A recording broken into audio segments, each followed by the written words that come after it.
Welcome to Disruptive Successor, a show for next generation leaders in family businesses and entrepreneurs who want to disrupt the status quo and take their existing business to a whole new level. We all know that what got us here isn't going to get us there. This show will provide inspiration, advice, and resources to help you create massive impact. Welcome back. This is Jonathan Goldhill, host of the show Disruptive Successor podcast. And this is a show by, for, and about family businesses. And today I have a really special guest, a family business advisor who is from Montreal, Canada.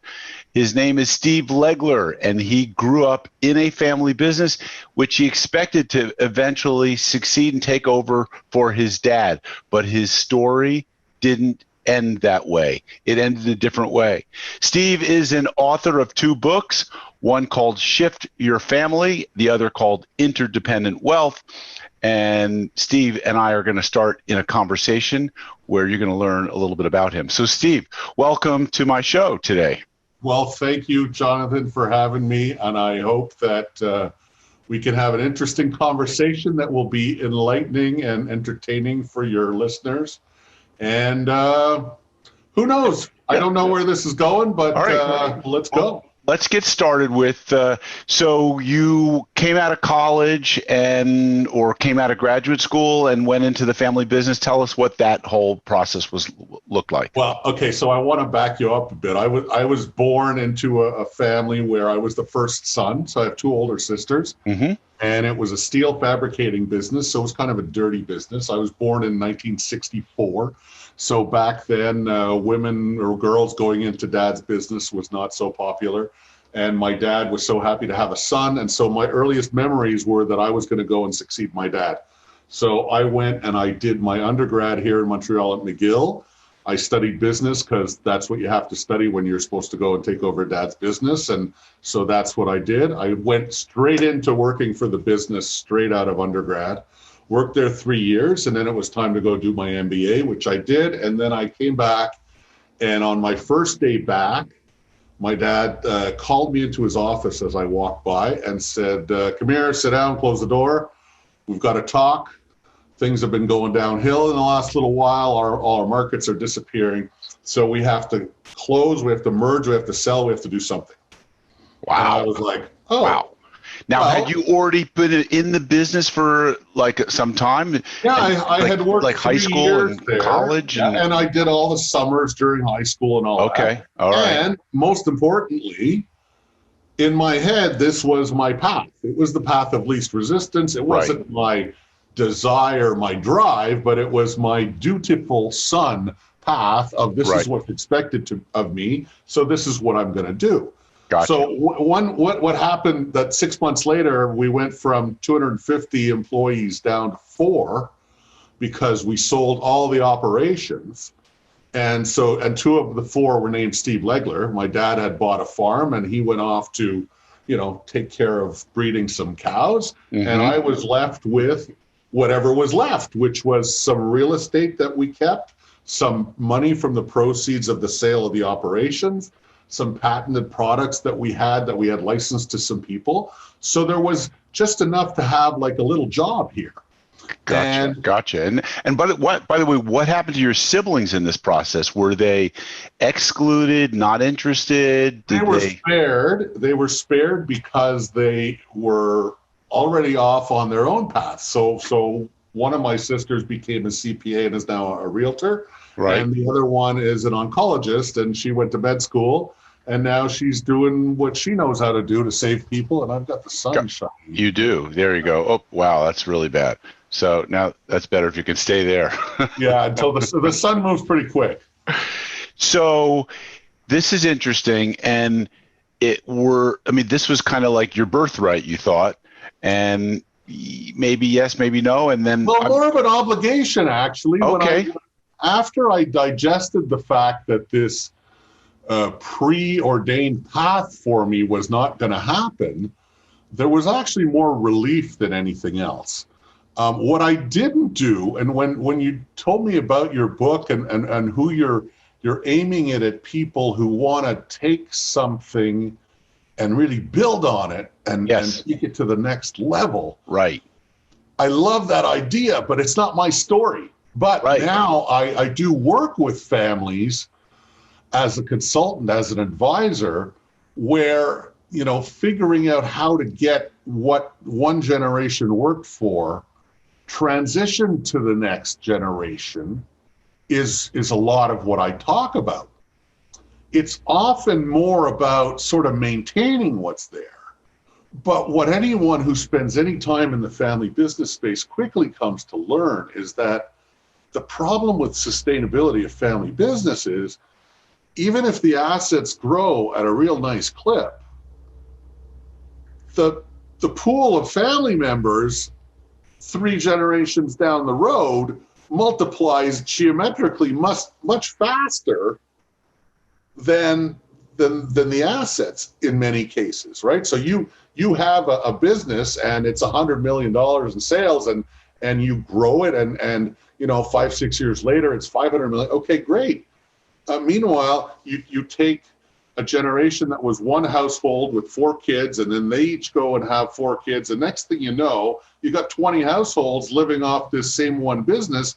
That business didn't necessarily grow enough to do that. So the idea that you're trying to talk to people about taking what they have and grow it again. Because you have to, because basically you're supporting all these additional families, and it's not going to work. You're going to be like cutting it up into small chunks otherwise, most likely. Well, that's it. So then you end up having to prune the family in order just to keep it going for another generation. But if you can have someone or more than one to really, you know, take this elevated starting point, you're not starting from nothing. Mm-hmm. And you can then be entrepreneurial again and find another way. And there's an interesting field that I don't know how much if you've talked about this, but entrepreneurship, where people are doing something with the resources of the business, but in a whole new. That's an idea that when I first heard about it, I said, well, that's interesting. And then the family business angle was, holy shit, this is a really, really potentially really opportune place to do that in a family business, where you hear about families that have succeeded in many different businesses, and that's because they've been able to take the resources from one line of business and then parlay them into or leverage them into other businesses. But that takes not only the money from that, it takes the drive and the desire and the entrepreneurship and the risk taking. 100%. Sometimes you lose after the founding generation. So right. I imagine people who read your book are motivated to find the tools to do the rest of that. Yeah. So my book is about how to 2 to 10x your business and using the family business as a platform, but recognizing that you have to, you know, start it fresh.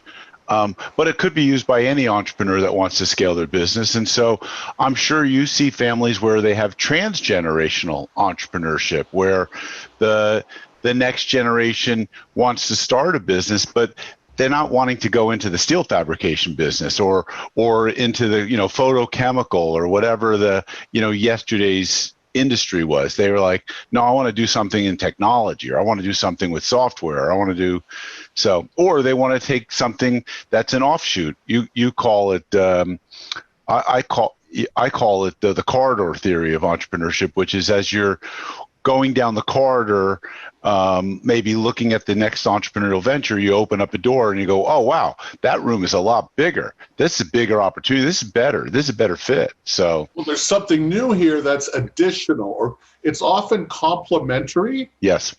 And it's an additional thing. So I've heard stories about, you know, a company is in a certain industry where they're making something. Right. And then there's some kind of a tech information technology angle on that same product. So you already have the connections in a certain industry, but now you have someone that is taking a whole different angle on it. So using the resources and the connections of the business, but going down a different corridor or opening a door off the same corridor. Yeah. And doing that. And I think that takes you need the desire of someone in the rising generation to do that, but you also have to have the senior generation that is open to that and not insisting that their kids follow them down all the way down this corridor into God knows where it leads, when there might be something much more interesting in one of those side doors. All right, so let's come back to this for a moment. I want to go back and do a little deeper dive into your experience, because you did some things that I think some listeners might be interested in, which is you took an operating company and you transitioned it after the sale into a holding company, which then transitioned into a family office. So break that down for us. What are each of those? Like, we know what an operating company, that's a business, right? But what's a holding company? What's a family office? What was the day-to-day work? What was that like? Give us maybe a chronological of what that looked like. So when we sold, we didn't sell the business, we sold the operations of our business. So we sold assets, right, and we maintained the corporate structure, which then, when there was really no operations anymore, it was more of a holding company. So it was just a legal structure that didn't really have any employees except maybe one or two. Okay, so clarification, you made an asset sale, not a stock sale. Which is the way any seller would want to sell their business, right? Is sell the assets, because no buyer wants to buy any contingent liabilities. They might be lawsuits or something. There are always reasons to prefer one version or the other. Right. I know that for us at the time, this was what made sense. Okay. And so then, if you want to talk about the day-to-day, was we had some real estate, which, by the way, real estate can be a great business when you have a lot of it and it's diversified. When you only have industrial real estate near downtown that then turns out to be contaminated, and that you want to sell a building for $4 or $5 million, and then you get an estimate to clean it up, and that says $9 million. Yeah, that's pretty illiquid and not exactly the best case scenario. And so that kind of hamstrung us a little bit from trying to grow into different businesses. And it took about 15 years to actually liquidate or divest of our biggest property. And we were only able to do that because the government came by and wanted to build a highway. And so they were able to buy it and clean it. You got lucky. Well, we got lucky 15 years later, so I don't know how lucky that is. Yeah, but not so lucky, yes, I guess. Yes, it was, it's the way things go, right? And I did not have that drive, that entrepreneurial drive, to take the place I was and say, hey, how can I build this into something more? So I was the wrong guy for that. And I think the good news is my father recognized that and didn't try to push me to do that. Good. So here I was, and I was managing a stock portfolio and some real estate we were trying to divest. And so I went and I did my CFA because I figured I'm going to be investing money. I should learn what all these other people are doing. And mostly, as I've admitted to more than one person, I did the CFA for defensive purposes, which sounds crazy, but it's basically, I didn't want to be managing money and having people from a bank or an investment company come and give me a business card that said Joe Blow CFA and say, hey, look, I'm smart, I have a CFA, you should, invest with me. Right, so let's just clarify. The CFA is a chartered financial analyst. Basically someone who manages and plans the wealth and like how it's going to be allocated, invested, and manages the investments of it perhaps as well. Which actually ended up, now that, my dad died in 2008, and I still have the family meeting every year with my mother and my two sisters and our accountant who takes care of the books and all that. And we have our family meeting where I talk about what we're invested in and what the returns have been. Right. So and I got to admit that my sisters cut me more slack when I have my CFA diploma on the wall here than they would have otherwise. And I mean, it's not a huge thing, but it certainly helps. I mean, everyone knows stories about family businesses where one of the children or more get a job that they're not really qualified for, but where they make a lot of money. And then the other siblings are kind of looking and saying, hey, how come he's getting paid to do this? And why couldn't I have had that job?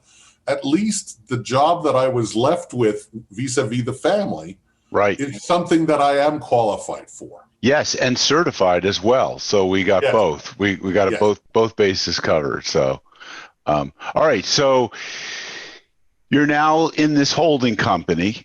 It's sold. You've got these real estate assets. You're not involved in the business when you have the holding company, right? You're completely. There is no operating business. Insofar as there was still some operations, it was with respect to a patented product that we had that we licensed to the company that had bought our assets. So we still had a licensing agreement. So part of my job for almost 20 years after we made the deal was to continue to go and meet with this company quarterly and talk about the marketing of this product for which they were paying us royalties for a long time. Gotcha. So did you have to audit it as well, or you didn't? We had the right to, but we didn't. And they were honest with us, and they were always on time with their royalty checks. And that was actually, it's funny because my dad always said, when you make a deal to sell something big like a company, people always they'll grab on to how much did you get? They'll just grab some. Right. But often it's all in the little details of terms and conditions where you really, and we collected a lot of money over those years from that royalty from that one patented product that my dad had invented. So we got lucky. So now take us through the transition from a holding company to a family office. What's the distinction between the two?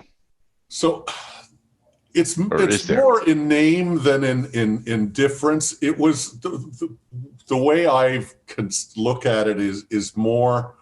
Now that I do consulting for families, a family office is more of a holistic view of structuring things to take care of the needs of a family. So I do more family office consulting, but I'll often tell the story about, how we had our liquidity event and all of a sudden I was managing a family office, even though I didn't know what a family office was because it was 1991 and most people didn't know what a family office was, and people still don't know what it is. And many people who have CFAs like I do, who work for a bank or whatever, will discover this term family office and say, that sounds sexy. Let's call ourselves a family office. Right. And then people will come and see us and we'll charge them more money to manage their stuff. Whereas really a family office is whatever structure a family puts together to handle the needs of the family members, which include investing their assets, but also include their tax planning and their estate planning and paying their bills sometimes, and all the way on the extreme to managing their fleet of private jets and their yachts. So, I mean, it can really run the gamut, and no two family offices are the same. And they can be one person or they could be 100 people, I suppose. So. Yes. The Rockefellers, they have family offices that are probably quite large. Yes. Oh, no, I know of some families that have dozens of people in an office that take care of all sorts of things. And then there's others where it's not even one full-time person. It's more of a virtual family office. Understood. And let's not leave out the fact that they also do the philanthropic and the charitable trusts and things like that. So, okay. They do take care of all that as well normally, yes. All right. So so that was quite a transition, again, coming out of school, thinking you were going to run a steel business. I don't need to pry into your family's finances, but maybe you can talk about this either in terms of your family or in terms of families you've worked with. And that is, some kids are expected or interested in going into the family business. Others are not. And if most of the assets are in the family business and that's where they all are, in other words, there's not an equal amount of real estate, equal amount of stock assets, how do you deal with, or how did your family deal with divvying things up so that there's parity or there's fairness or there isn't fairness? This is just the way it happens. I mean, talk to us a little bit about that. So you're getting to an area where you got to start looking at the difference between ownership and management, right? So many family businesses will pay family people who are employees, who have a role and a job that they do presumably well and are paid commensurate to what they do. And so you could have a family business where there's, let's say, only two kids and they're both employees, and one is the president and the other guy's the truck driver. And maybe they get paid the same, which wouldn't make sense, but there are all kinds of issues with fairness for that. So even within ones who are employees, but then you have some that are an employee and others who are not, but let's just say that they're equal owners. Mm-hmm. And so now how do you decide how much gets paid in salary and then how much is dividends, which should go equally to owners if they own the same percentage? Right. So in my thinking, and just this is my intuition and from my experience, is that compensation should go according to what fair market wages or value would be.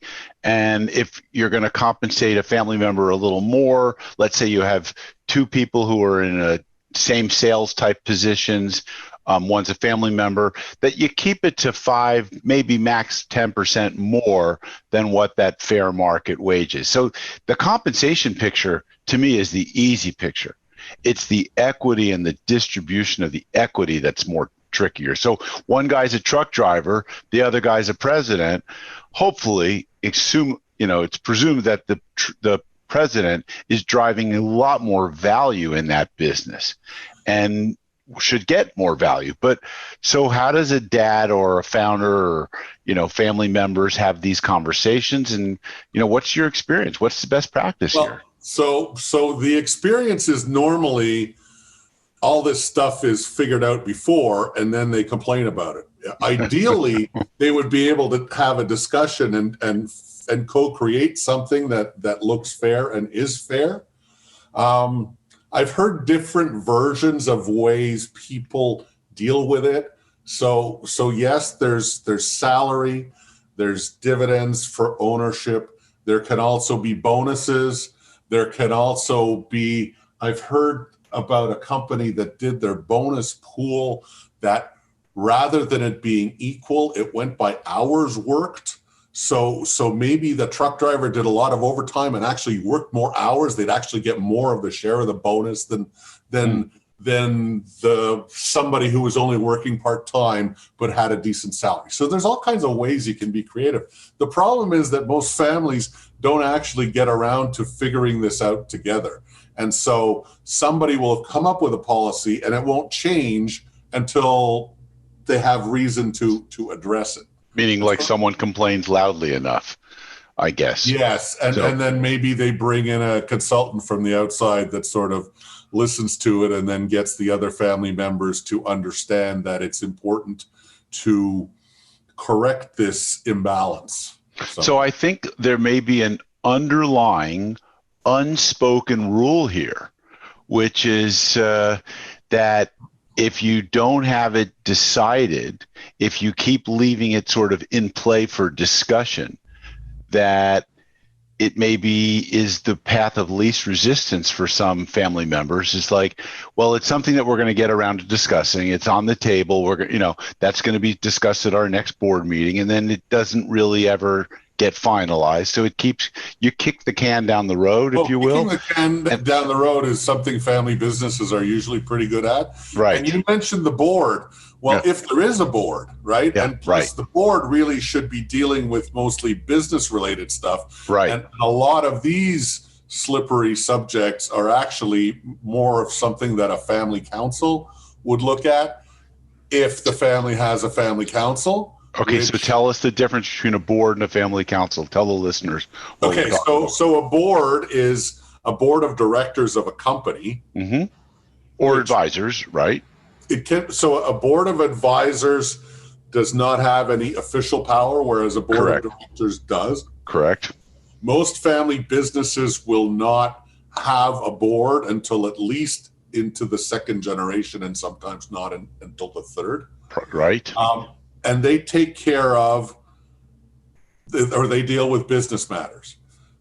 The family council is something that families sometimes put into place when they start to have more family members that become stakeholders of the business, either through ownership, future ownership, becoming employees, and they deal with all the areas that affect the family and how the family affects the business, but they take more of a family point of view.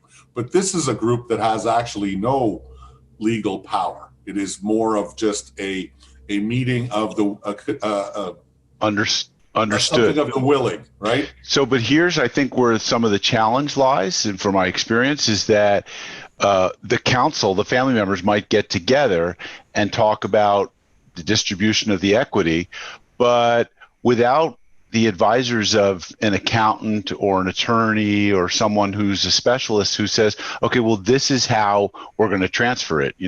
We'll use a gifting mechanism, or, you'll sell it. There'll be a fair market value purchase. I mean, how does a council make these types of decisions?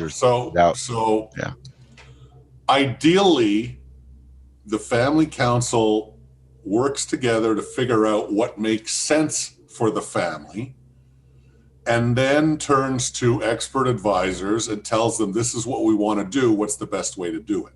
What unfortunately too often happens is that, let's call them by their real names, mom and dad go to a lawyer and or an accountant and say, we have this business and we're not sure what to do. And that lawyer or accountant says, oh, I know how to deal with that. I did 2 of these in the last 3 weeks. For the Johnson family and the Smith family, and here's how we did it, and it was great, and this is the best thing you can do, and you should just do what I'm telling you and set up this kind of a trust or this kind of a whatever, and look, if you do it my way, you'll save exactly this many dollars and cents in taxes compared to doing it the other way, so just do this. And then the parents say, oh, that sounds good, and everything he says just makes perfect sense, so let's do that. Right. And then they'll draw this all up and they'll sign all the paperwork, and eventually either 2 weeks or 2 months or 2 years down the road, when they start talking about how this structure actually works with the kids coming in, they'll realize that they bought the suit off the rack and it doesn't fit the family and what they need, and then they say, well, this is useless. So that's where I always try to say, get the family to figure out what the family wants to do together. Once you know what that looks like, take that memorandum of understanding and go and say to people, this is what we have and this is what we want to do. How do you suggest we do it? And then let the experts have their say on the how to do it. But what too many families are doing is they're letting the experts tell them what to do. Right. Well, I think that makes a lot of sense. And what I oftentimes find is that what makes sense in regular business is the same sense in family business. And if you just can parse or separate the family politics, dynamics, all that stuff from the business, then you can make good, sensible decisions. And so I know when I first started one of my first businesses, it was don't spend a lot of time in a lawyer, like having a lawyer craft this thing. Figure out what you guys want as partners, which is what we did, and then tell the lawyer, like, this is what we want to do, and then have them write it up in a way that conforms to the legal structure and system. Exactly. So, yeah. Okay. Yeah, people try to overcomplicate things sometimes. Gotcha. So, all right. So we've covered some different area. Now, tell us about your 2 books. You first wrote 5 more years ago, you wrote a book called Shift Your Family. What was that book about? Shift Your Family Business. Sorry, Shift Your Family Business. Shift Your Family Business was after, so I don't think we talked about the fact that I stumbled into this program in Toronto called Family Enterprise Advisor. That was relatively new. It had come out of University of British Columbia in Vancouver a few years earlier. And this was a program designed to help train people who work with business families and family businesses. And so somehow I saw an ad on LinkedIn and I clicked on it. Next thing you know, I enrolled myself in this course. So here I am with about 20, 25 people in the room. They all work for banks, or they sell life insurance, or they're asset managers or they're accountants, and these are people that are employees of relatively large firms, and they're there to learn what makes family businesses tick so they can serve those people better. And I'm sitting there in this room and I have nothing in common with the people in the classroom. But at the front of the room, there are people that are talking about working with families on figuring out their vision, figuring out their values, encouraging their rising generation, planning their succession, having family meetings, having family retreats. And I was like, oh my God, I didn't know that was a thing. So the people at the front of the room, so this is where I had my calling. And I had been for 2 decades sort of twiddling my thumbs, managing some money for my family, doing a little bit of this, a little bit of that, but never having anything that really drove me. My wife had been bugging me all along, you should write a book, you should write a book. And there were all kinds of things I could have written a book about, but I was never driven to write the book until I decided that I wanted to write a book about my calling and what I had learned. And I geared the book towards people like my father and actually my father-in-law, because I also married into a family business. People who founded businesses and grew them to a certain point and then needed to make a shift, so shift your family business, to thinking not about growing the business itself, but shifting to thinking more about the family. And the subtitle of the book is Stop Working in Your Family Business, Start Working on Your Business Family. So there's the working in, working on that everyone knows about. That's and then right. There's the family business and the business family. Perfect. And SHIFT is actually an acronym, the word SHIFT. So there's 5 steps to my process. Okay. Start, get help, invest, be flexible, and talk. That spells SHIFT. Wonderful. And so I wrote this book to sort of put a marker down and say, this is my new role. I know most people don't write a book when they start down a new That's an interesting way to get. Yes, my book was written after 30 years of experience. Your book was written after what sounds like a few weeks of. It was coming to a realization, but also realizing I was in a place where I finally felt at home, where I felt that my lived experience and what I knew and what I understood about the space was useful to people. Right. And so then I started, I had been blogging for a bit, and I started a website, and I found a few clients, and I started to work with people. Beautiful. I took coaching courses, facilitation courses, mediation courses, all kinds of things which have stood me in good stead.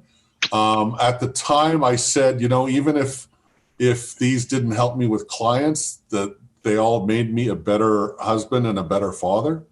Fantastic. And so even for that, and realizing that, my dad had always seen me as his future person to take over his business, because he needed someone for that. Meanwhile, my grandmother, my mother's mother, who lived with us when I was a kid till I was about 15, used to say to me, you should become a priest. You should become a priest. And I would laugh at her. But now, I go to these conferences where I talk, I meet with people about family systems theory and stuff like that. Right. And there's all these clergy people there. And I realized that my grandmother had me better pegged for what I'm naturally good at. There you go. My dad did. So good. So if you're interested in, and this is for listeners, if you're interested in the business of family and the family business, then you can buy my book and his book together on Amazon, and it'll cover both bases. So, all right, let's talk about your next book, which was written just a couple of years ago. Now that came out last year. So, well, you had to take some time to write this one, did you not? Right after, as my first book was coming out, I was thinking back to one of the things we learned in this Family Enterprise Advisor course right away on the first day was they said, the family is a system. Right. And I thought, okay, I can buy that. If family is a system, let's go with that. And then I realized I didn't really know what that meant. And so I started to do a bit of research and about family systems. And I kept on coming across information about Bowen family systems theory. So a psychiatrist named Murray Bowen. And I kept on seeing stuff about Bowen family systems theory and how if you're working with business families, it's really good to know this Bowen stuff. So I said, okay, let me go and find a book that will tell me what it is about this Bowen family systems theory that is good to know since I'm going to be working with business families. And I did not find that book. And so I went down. You wrote it. Well, that's it. So that's where I decided to get some training in the field, and eventually ended up spending 2 years in the postgraduate program at the Bowen Center in Washington, D.C. that was founded by Murray Bowen, learning enough about this stuff, not to be an expert, but enough to write a book. That was the book that I was looking for. So if people want to understand what the Bowen family systems theory is, they would turn to your book? Is that a fair statement? So go back to my thing I said about the clergy. So most of the people that study Bowen family systems theory are family therapists, psychologists, clergy. Gotcha.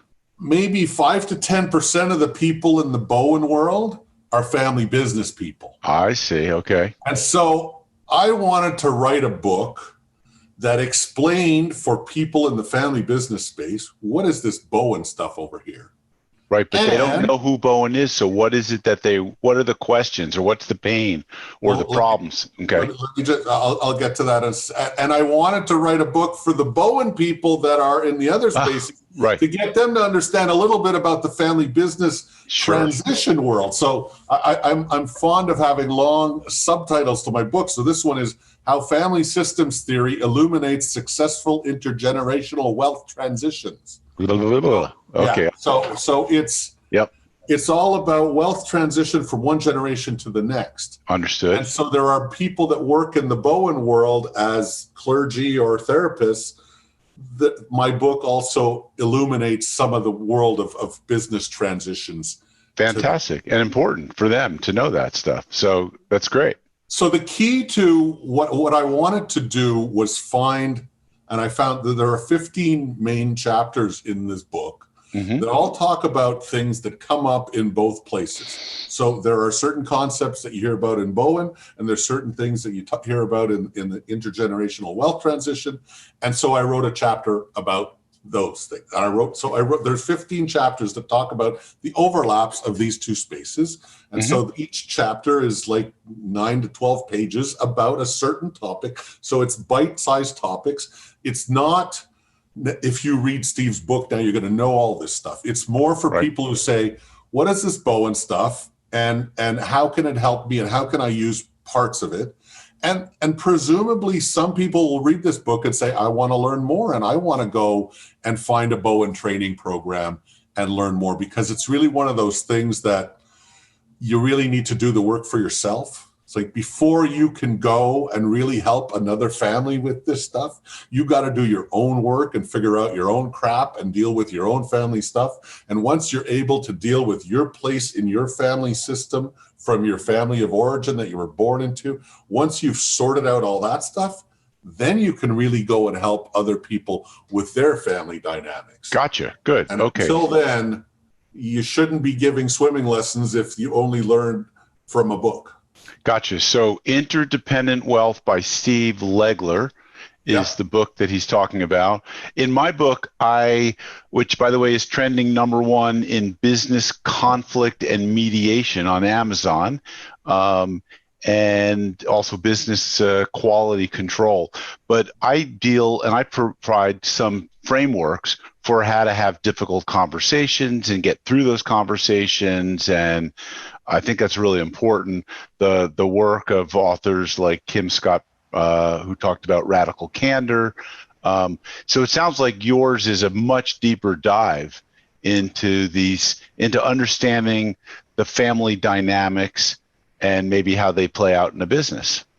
Yeah, I always say that family businesses are tripped up more often by things that happen in the family than things that happen in the business. Okay. So it's really important to not ignore those things. And it's all well and good to say, well, we're not going to bring our emotions, but they're there anyway. So you have to learn to deal with them. And it sounds like you deal with the same idea that you have to find ways through or around these problems, and ignoring them and ignoring conflict is never the going to be the best solution. Okay, so now, Steve, before we get to how do people contact you?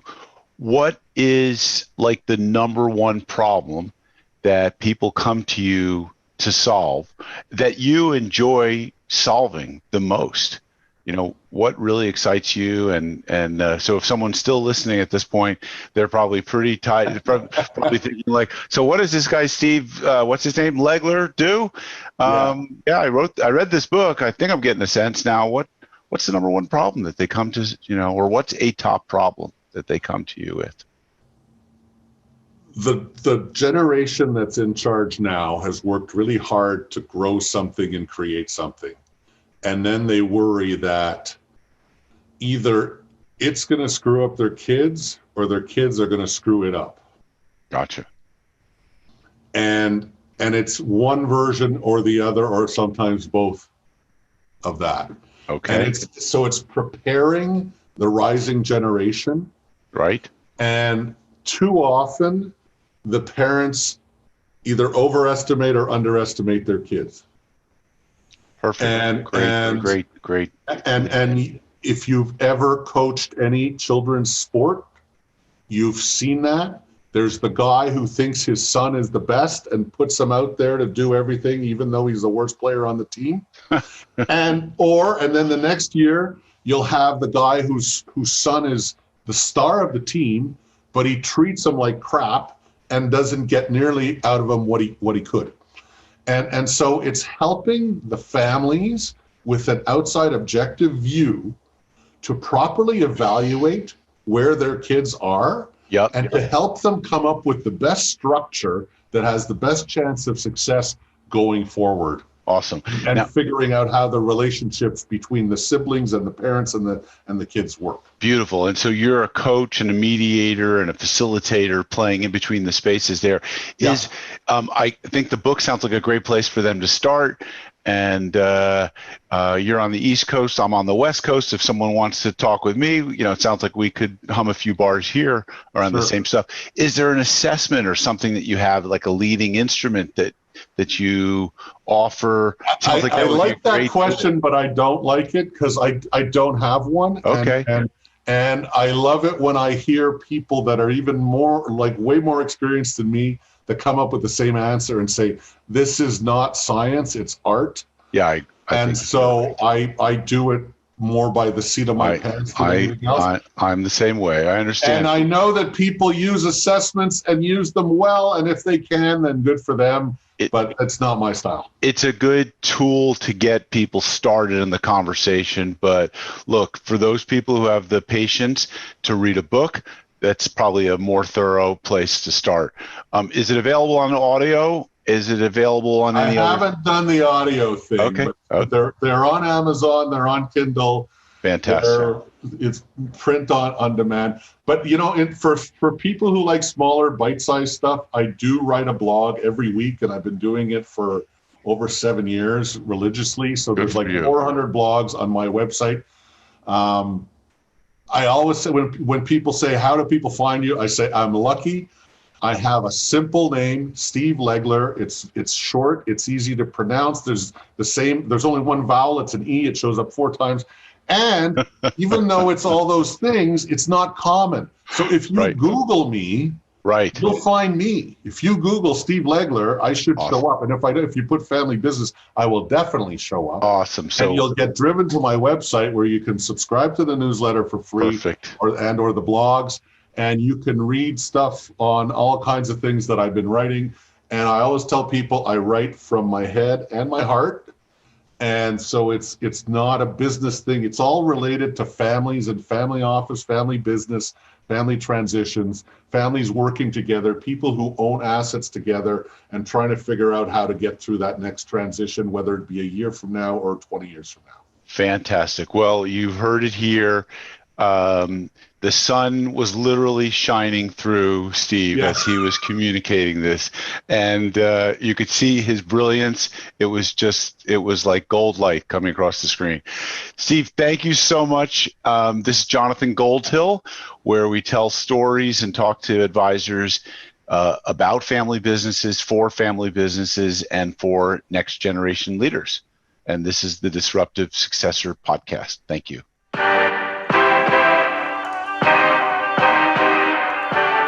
Thank you for joining us on the Disruptive Successor podcast. If you enjoyed today's episode, please subscribe, review, and share with a friend who would benefit from the message. If you're interested in picking up a copy of my book, Disruptive Successor, go to disruptivesuccessor.com.